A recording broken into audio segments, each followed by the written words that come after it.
Cruisers are celebrating that the CDC have let the no-sail order expire in the USA. Unfortunately, though, what replaces it does not set a date for cruising to resume and puts in place a series of hurdles to overcome before cruisers can set sail again. So is this the good news we all hoped it would be? I'm Gary Bembridge, and in this episode of Tips for Travelers, I'm going to unpick the CDC's 40-page Framework for Conditional Sailing that replaces the expired no-sail order and the 3 stages that cruise lines now have to go through before cruising can resume in the US.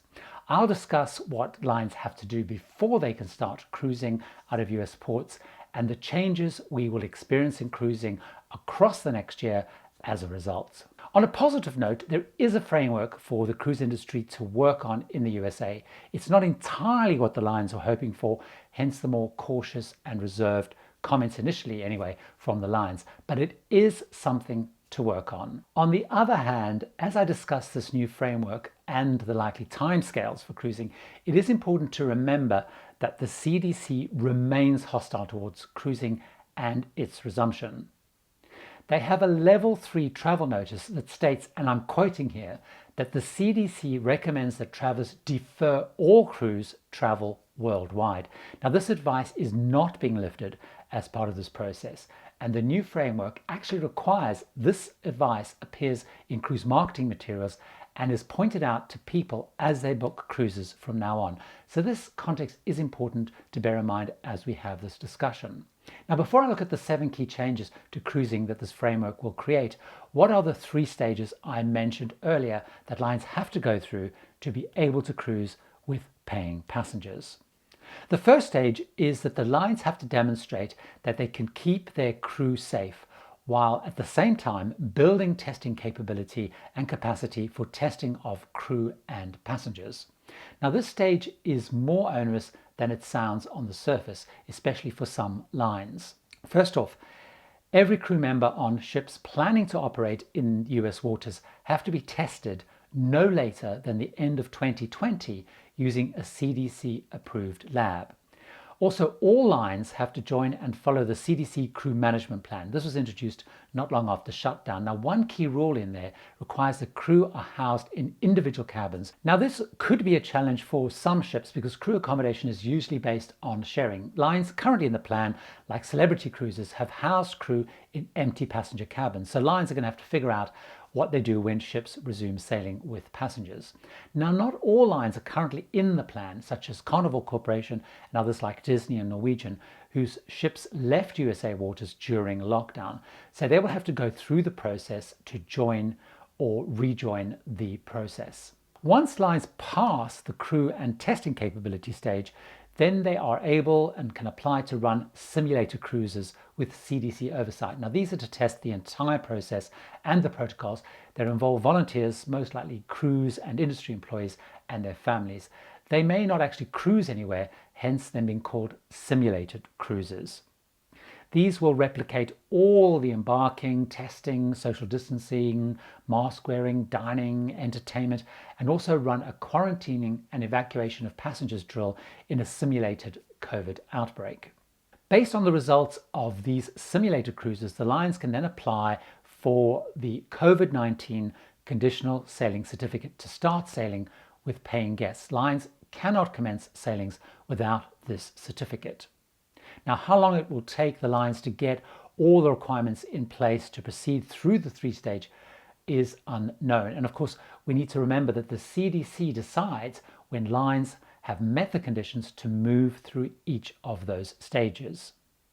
Some industry insiders have suggested in various press interviews and reports that I've seen that this could be months, not weeks, but we really will only understand and know this as lines start to work their way through the 3 stages. Now, once that is all done and cruises resume, what are the changes we will experience as cruisers as a result of this framework from the CDC? Firstly, the CDC will be able to, as a condition of the COVID-19 Conditional Sailing Certificate, set pretty much everything about cruises, including passenger and crew capacity, the itinerary, ports of call, length of voyage, onboard and shoreside activities. Now, many of these issues were covered by cruise line plans that were submitted via things like the Royal Caribbean and Norwegian Cruise Healthy Sailing Panel proposals. So pretty certain what it's likely to be, but the CDC can overrule these. I think one thing we'll definitely see, of course, is cruises sailing at lower capacity. Secondly, cruises out of US ports must be 7 days or less while their order is in place, and that currently runs until November 2021. So if, like me, some of your book cruises in the next year are longer than 7 days, then I think we are likely to expect that lines will be reducing the itinerary or replacing them with shorter cruises. Now, thirdly, the CDC framework allows for what they call a tailored and flexible way forward. So they allow ships that meet the requirements to start sailing, while those that haven't can't. So different lines could move through the stages at different paces, and so we may not see all lines resume sailing at the same time. Fourthly, passengers have to be laboratory tested for COVID-19 shoreside before boarding the ship, and obviously only people testing negative will be allowed to board. But in a key addition, which has surprised many, is that everyone also has to be tested before they can disembark. Now, Italian lines have actually been doing this in Europe as it was required by the Italian government. So there is some precedent on this one, but embarkation and disembarkation testing is going to be required. Now, these tests have to be the swab PCR type and not the fast 15-minute antigen tests. And so it will mean, as with Italian lines, waiting about 70 minutes for results, making embarkation a more lengthy process. Crew have to be tested weekly under the CDC rules, and new crew have to be tested before boarding, and they're then quarantined for 14 days before they can start duty. Now, fifthly, the lines have to follow existing CDC guidance on masks and face coverage usage, hand washing, cleaning, and physical social distancing. So much to many cruises' dismay, certainly based on comments and discussions on my channel and across cruise message boards, use of masks looks to be required, certainly inside and possibly in some outside settings. Now, the lines have to, which was part of their proposed protocols anyway, reduce capacity and enable distancing in all the venues like theatres, pools, casinos, bars, dining venues. This was addressed in the cruise line proposals, and I think most cruisers should be expecting this, even if some people are definitely less keen on what's proposed. Now, sixthly, if there are cases on board amongst crew or passengers, the infected will be immediately isolated in single occupancy cabins. The rest of passengers and non-essential crew will then be quarantined in their cabins. Significantly, though, the cruise will then be terminated and the ship returns to the US embarkation port. From there, the line will then send symptomatic guests into private medical centers that they have to have contracts with, and the other guests will be disembarked and they will be returned home using non-commercial transportation. So quite a big onus and cost for the cruise lines. Future cruises on that particular ship will then have to be cancelled until the CDC agrees they can resume.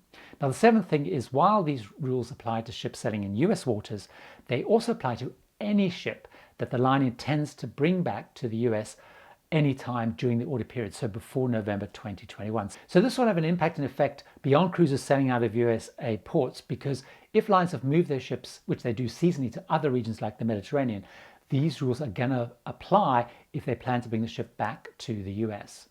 There is one big missing area, and there was one area that I was surprised was not covered in the CDC framework specifically and in detail.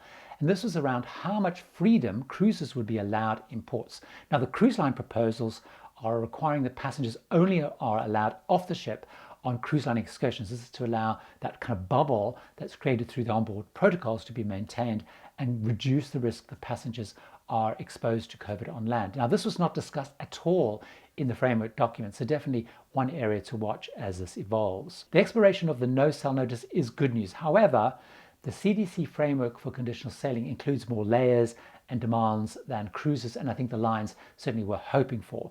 There is, though, a framework to work on, and it is now up to the lines and the Cruise Line Association to work through these to find a way ahead. At this stage, it's definitely too early to be able to say when paying guests will step back on board a cruise out of USA ports. And a lot of that depends on how enthusiastic the CDC will be getting the lines through the stages. But we know what has to happen to get there. So much to watch out for over the coming weeks and months. I have hundreds more episodes of tips for travelers with cruise updates and tips. So why not enjoy another one right now?